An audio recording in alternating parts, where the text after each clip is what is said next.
ouvimos um evangelho de algo que aconteceu na vida de Jesus, que é algo bem inusitado, diferente, né? Nós vimos uma ação de Jesus que talvez escandalizou naquela época, talvez até nos escandalize hoje se a gente parar um pouco para pensar no que Jesus fez. O templo dos judeus em Jerusalém era, vamos dizer assim, a grande igreja deles, enorme, vistosa, né? Um templo vistoso. O templo era dividido em partes, compartimentos. Tinha um espaço especial no templo que só o sacerdote entrava uma vez por ano ainda. Depois tinha os outros espaços dos sacrifícios, que aí os demais sacerdotes entravam. Tinha um espaço para as pessoas colocarem em oração. Tinha um espaço das mulheres. E tinha uma área ainda do lado de fora, onde aí todos podiam chegar. Então era um templo bem compartimentado. Ali sacrifícios eram oferecidos para Deus, os sacrifícios do Antigo Testamento. Os judeus não fazem mais nada disso, e Deus também não quer mais nada disso. Lá no Antigo Testamento se falava: ofereça um sacrifício de um animal para Deus. Isso acabou, Deus não quer mais isso. O verdadeiro sacrifício está aqui, Eucaristia, Jesus se doando por nós ao Pai na Eucaristia. Esse é o grande sacrifício que nós temos hoje, o único sacrifício verdadeiro. Mas naquela época ainda tinha isso. E o próprio Jesus, como judeu que era, ainda respeitava isso e queria isso, porque ele sabia que era por um tempo.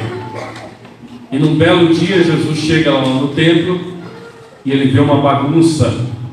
O templo estava uma bagunça, as pessoas estavam ali com comércio disso, comércio aquilo, aquela algazarra, aquele barulho, aquela coisa toda.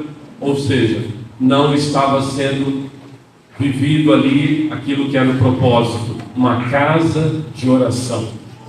A atitude de Jesus, como eu falei, é meio escandalosa para nós. Jesus ali, ele não foi nada mansinho. Ele preparou uma corda com cordas, um chicote, saiu derrubando tudo, falou para tirar tudo dali. Jesus ali, foi essa ação de Jesus naquele momento. Jesus estava indignado. E por que a indignação do Senhor? A resposta dele, né? Não façam da casa do meu Pai um lugar de comércio onde não seja uma casa de oração, porque esse é o propósito da casa do meu Pai, desse lugar aqui. Aí voltamos na frase que eu li.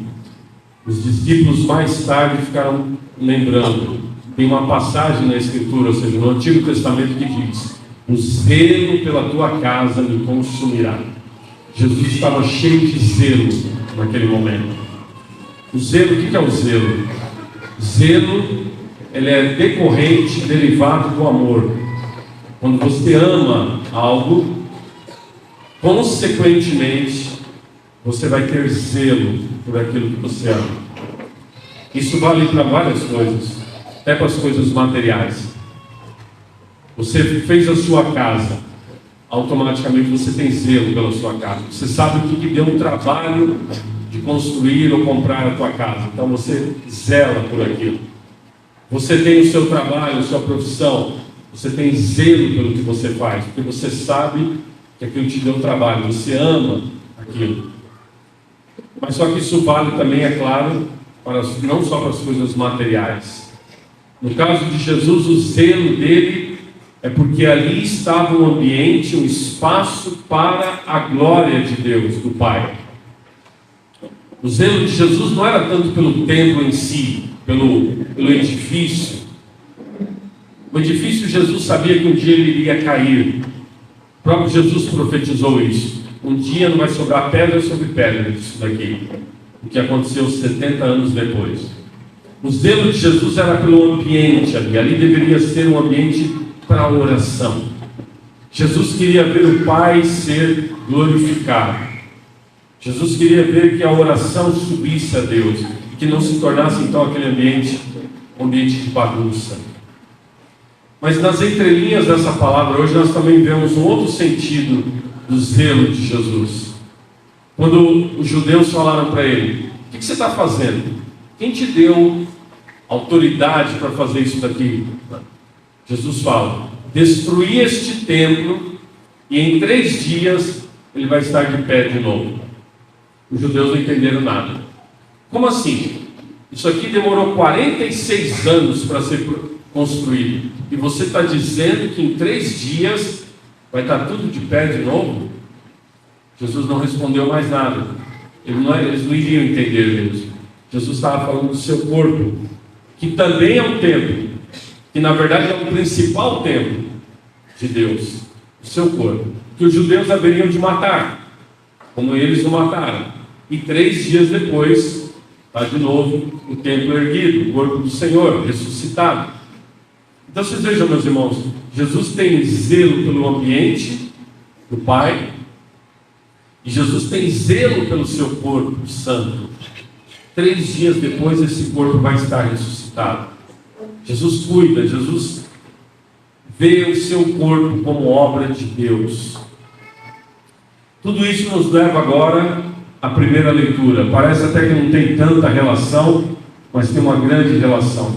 A primeira leitura que nós ouvimos é a famosa passagem do livro do Êxodo, capítulo 20, dos mandamentos.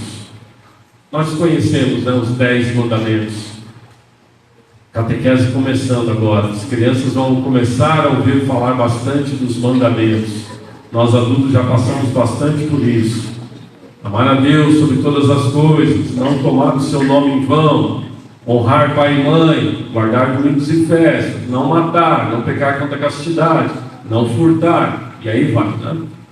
Não cobiçar as coisas alheias, não cobiçar a mulher do próximo, não mentir. Não estou exatamente aqui na ordem, mas esses são os mandamentos de Deus. Para que isso? Por que Deus nos dá mandamentos? Uma visão superficial, a gente pode até dizer, como alguns pensam assim: poxa, mas Deus é chato. Deus coloca para nós um monte de nãos. Não faça isso, não aquilo e tal. Parece que Deus vai nos podando. Parece que Deus vai limitando a nossa liberdade. Parece que Deus não quer que nós sejamos felizes. Tem muitos que já abominam os mandamentos e dizem: não, isso não. Nós temos que liberar geral, nós temos que ser felizes, nós temos que viver tudo que nós queremos. O Raul Seixas cantava, né? Fazer tudo o que quiser, porque é tudo da lei. Você pode viver, fazer o que você quiser, porque está tudo dentro da lei. Ou seja, uma lei ampla, uma lei que não existe lei, na verdade, uma liberdade plena. Isso que ele cantava 30 anos atrás, hoje é uma realidade. Muita gente já não preciso ter nada que diga para mim o que eu posso e o que eu não posso fazer. Temos a liberdade plena. Nós estamos vendo isso se apresentando assim das formas mais estranhas, para dizer o mínimo, possíveis, né? Então hoje você já tem o filho tendo o seu filho no ventre da sua mãe. Então hoje tem mães que já tem vós que geram o seu neto na barriga, fruto do esperma do seu filho, com mais não sei quem, às vezes de um óvulo, de um bando de óvulos, que já nem sabe quem é a mãe biológica daquilo. Então, se alguém entendeu alguma coisa, nem eu estou entendendo direito, mas é mais ou menos por aí. É mais ou menos por aí. Por quê? Porque não pode ter nenhuma barreira. Façamos o que nós queremos. Façamos o que nós queremos. Não pode ter nada que nos diga não. A felicidade, a liberdade tem que ser total, absoluta. O ser humano pode fazer o que ele quiser e está tudo ok, e nada pode nos dizer não, né? Esse Deus que diz não para isso, para aquilo, isso é chato, isso tira a nossa liberdade. Muitos pensam assim, né? E aí as coisas vão se multiplicando, os modos de viver essa liberdade, né? Cada vez mais. E o que isso gera? Isso gera morte, isso gera destruição, isso gera uma confusão, isso gera uma situação de sofrimento para muita gente. Porque aquilo que não é de Deus, mais cedo ou mais tarde, vai gerar uma enorme, com uma confusão, né? Isso é assim que vai acontecer. O templo está sendo destruído, o templo da família está sendo destruído, o templo do corpo está sendo destruído, e assim a vida vai virando uma bagunça, que era o que Jesus viu aquele dia. O que Jesus percebeu? Ali estava uma bagunça, ali não havia ordem mais, ali não havia respeito mais naquele lugar. Essa foi a indignação do Senhor. E onde não existe ordem, onde não existe respeito, onde tudo é uma bagunça, a vida se torna uma bagunça. Essa que é a realidade. Então, meus irmãos, o que nós percebemos? Quando o Senhor nos dá os seus mandamentos, quando o Senhor nos indica caminhos, dizendo para nós: olha, se você matar, se você roubar, se você adulterar, se você mentir, você está se destruindo. Você está destruindo o seu corpo, que é templo. Você está destruindo o outro. Você está destruindo a comunidade. Você está destruindo a sua família. E nós precisamos disso. Nós precisamos de regras. Nós precisamos que Deus nos diga: por aqui sim, por aqui, por ali não. Caso contrário, tudo vira uma bagunça na nossa vida. Tudo vira algo que depois é destruição que vem. Então, na verdade, Deus tem um zelo enorme por nós. Esse zelo que está dizendo a palavra que Jesus tinha, o zelo pela tua casa me consome, é o zelo que Deus tem por nós, é o cuidado que Deus tem por nós. Que é o cuidado também, o mesmo zelo que Deus espera em nós.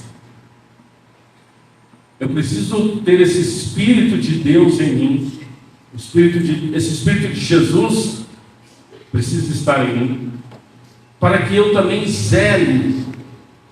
Zele por quê? Pela minha família, por mim mesmo, que o meu corpo é templo de Deus, pela igreja, que eu zele pelas coisas de Deus. Então, o zelo ele precisa estar presente em nossas vidas, nas pequenas coisas. As crianças estão começando agora catequese, né? Às vezes é nas pequenas coisas, o zelo de ter lá na sua casa um ambientezinho de oração, um altarzinho ali arrumado, bonitinho e tal, mesmo que seja pequenino, não importa. Aquilo ali já vai demonstrando esse zelo. Tem um lugar onde eu me coloco para rezar, para ler a palavra de Deus. É nas pequenas coisas, são nos detalhes que o zelo vai se apresentando, é no cuidado que a gente tem que o zelo vai se apresentando. E com isso nós teremos vida em nós. Eu concluo com o salmo de hoje. O salmo está dizendo assim: a lei do Senhor Deus é perfeita, conforto para a alma. Conforto para a alma. À medida que nós vamos, que a palavra de Deus, em vez dela ser para nós um peso, não isso, não aquilo, não aquilo, mas quando nós compreendemos o valor da palavra de Deus, em vez dela ser para nós um peso, ela é um conforto para a alma. Os preceitos do Senhor são precisos, alegria ao coração. Enquanto que essa libertinagem, esse faço o que eu quero, tudo o que eu quiser, vivo do jeito que eu quero, não tem Deus, não tem nada que me dá regras e caminhos, no fundo isso vai trazer um vazio para aquele coração, uma vida sem sentido, vazia. Ao contrário disso, a palavra de Deus gera alegria ao coração, porque é o próprio Espírito de Deus que vai dando essa alegria. Louvemos o Senhor porque Ele é um Pai que cuida de nós.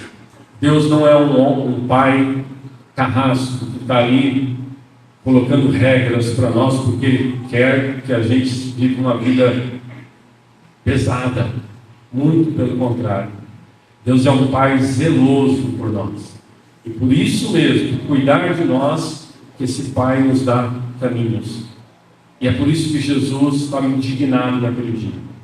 O Senhor nos quer cuidados, protegidos, amados. O Senhor nos quer viver isso em nossas vidas.